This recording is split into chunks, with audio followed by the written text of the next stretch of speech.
ஆண்டவராகிய இயேசு கிறிஸ்துவின் நாமத்தில் அன்பின் வாழ்த்துக்கள். இந்த நாளிலும் தியானிக்க முடிய தெரிந்து கொள்ளப்பட்ட வேத வார்த்தை, அது 1 பேதுரு 5ஆம் அதிகாரம் 7வது வசனம். அவர் உங்களை விசாரிக்கிறவரானபடியால் உங்கள் கவலைகளை எல்லாம் அவர் மேல் வைத்து விடுங்கள். ஆம், தேவனுடைய பிள்ளைகளே, கர்த்தர் விசாரிக்கிற தேவனாக இருக்கிறார். அவருக்கு ஒரு பெயர் உண்டு, விசாரிக்கிற தேவன். இந்த உலகத்தில் நம்மை விசாரிப்பதற்கு யாருமே இல்லை என்று அநேகர் இருக்கிறார்கள். ஆனாலும் நம்மை விசாரிக்கிற ஒரு தேவன் இருக்கிறார் என்று சொன்னால் அவர்தான் நம்முடைய ஆண்டவராகிய இயேசு கிறிஸ்து. அவர் விசாரிக்கிறது மாத்திரமல்ல, ஆண்டவர் சொல்லியிருக்கிற உங்கள் கவலைகள் எல்லாம் அவர் மேல் வைத்து விடுங்கள். உங்கள் என்ன பாரங்கள், என்ன கஷ்டங்கள் எதுவாக இருந்தாலும் அவர் மேல் வைத்து விடுங்கள்.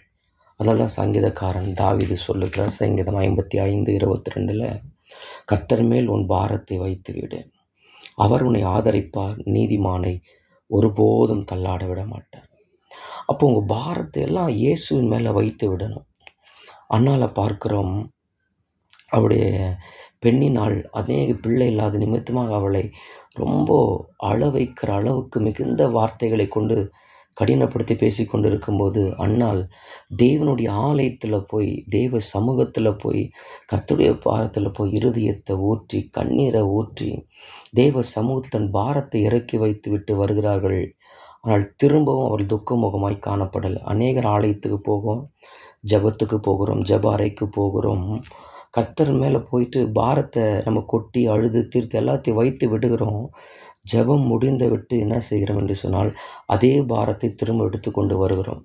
அதனால்தான் இந்த நாட்களில் பார்க்க தேவ பிள்ளை நாம் ஜெபிக்கிற ஜெபத்துக்கு பலனை பெற்றுக்கொள்ள முடிகிறதில்லை.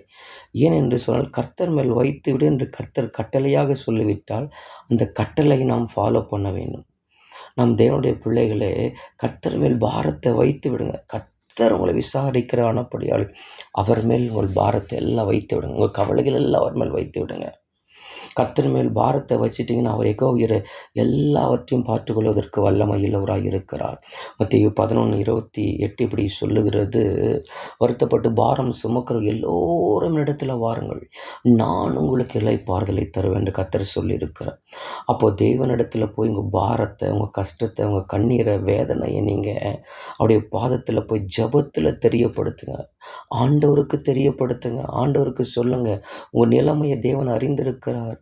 உங்கள் பிரச்சனைகள், உங்கள் போராட்டங்களை உலக மனிதர்கள் அறியாமல் இருக்கலாம். உங்களை நேசிக்கிறவங்க, நீங்கள் விரும்புகிறவர்கள், உங்களுக்கு பிடித்தமானவர்கள், உங்கள் உறவுகள் யாருமே உங்களை புரிந்து கொள்ளாமல் இருக்கலாம். ஒன்று செய்யுங்கள் அன்பான தேவனுடைய பிள்ளை, இந்த காலை வேளை கர்த்தர் நம்மோடு கூட சொல்லுகிறார், கர்த்தர் உங்களை விசாரிக்கிற ஆனபடியால் உங்கள் கவலைகள் எல்லாம் அவர் மேல் வைத்து விடுங்கள்.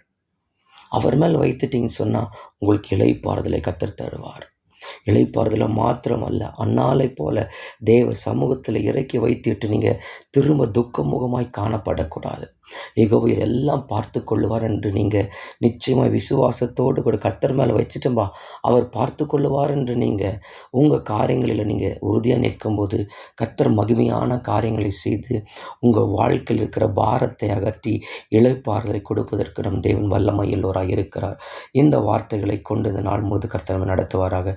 ஜெபிக்கலாமா? எங்கள் சர்வ வல்லமையுள்ள அன்பின் பரலோக தகப்பனே, ஆசீர்வதிக்கப்பட்ட இந்த காலை வேலைக்காக நன்றி செலுத்துகிறோம். கர்த்தர் உங்களை விசாரிக்கிற ஆனபடியால் உங்கள் கவலைகள் எல்லாம் அவர் மேல் வைத்து விடுங்கள் என்று சொல்லியிருக்கிறீங்க அப்பா. எங்கள் பாரத்தை, எங்கள் கஷ்டத்தை, எங்கள் கண்ணீர்கள், எங்கள் வேதனை எல்லாம் அப்பா உம்முடைய பாதத்தில் இறக்கி வைக்கிற ஆண்டவரே. யாரெல்லாம் கண்ணீரோடு, கஷ்டத்தோடு, வேதனையோடு கூட, பாரத்தோடு கூட இருக்கிறாங்களாப்பா, உம்முடைய சமூகத்தில் வந்து, ஜப அறைக்குள்ளே வந்து, அண்ணால போல் ஆலயத்துக்கு வந்து உம்முடைய பாதத்தில் எல்லாவற்றையும் இறக்கி வைத்து விட்டு ஆண்டவரே, நாங்கள் திரும்ப துக்கமுகமாய் செல்லாதபடிக்கு ஆண்டவரை சந்தோஷத்தோடு யெகோவா எல்லாம் பார்த்து கொள்ளுவார் என்று கர்த்தரிடத்தில் மனமகிழ்ச்சியாக இருங்கள். அப்போ இருதயத்தின் வேண்டுதலை அருள் செய்வேன் என்று சொன்னீங்களே அப்பா.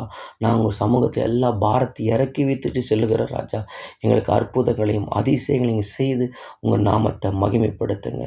இயேசுவின் நாமத்தில் ஜெபிக்கிறோம் எங்கள் நல்ல பிதாவே. ஆமென், ஆமென்.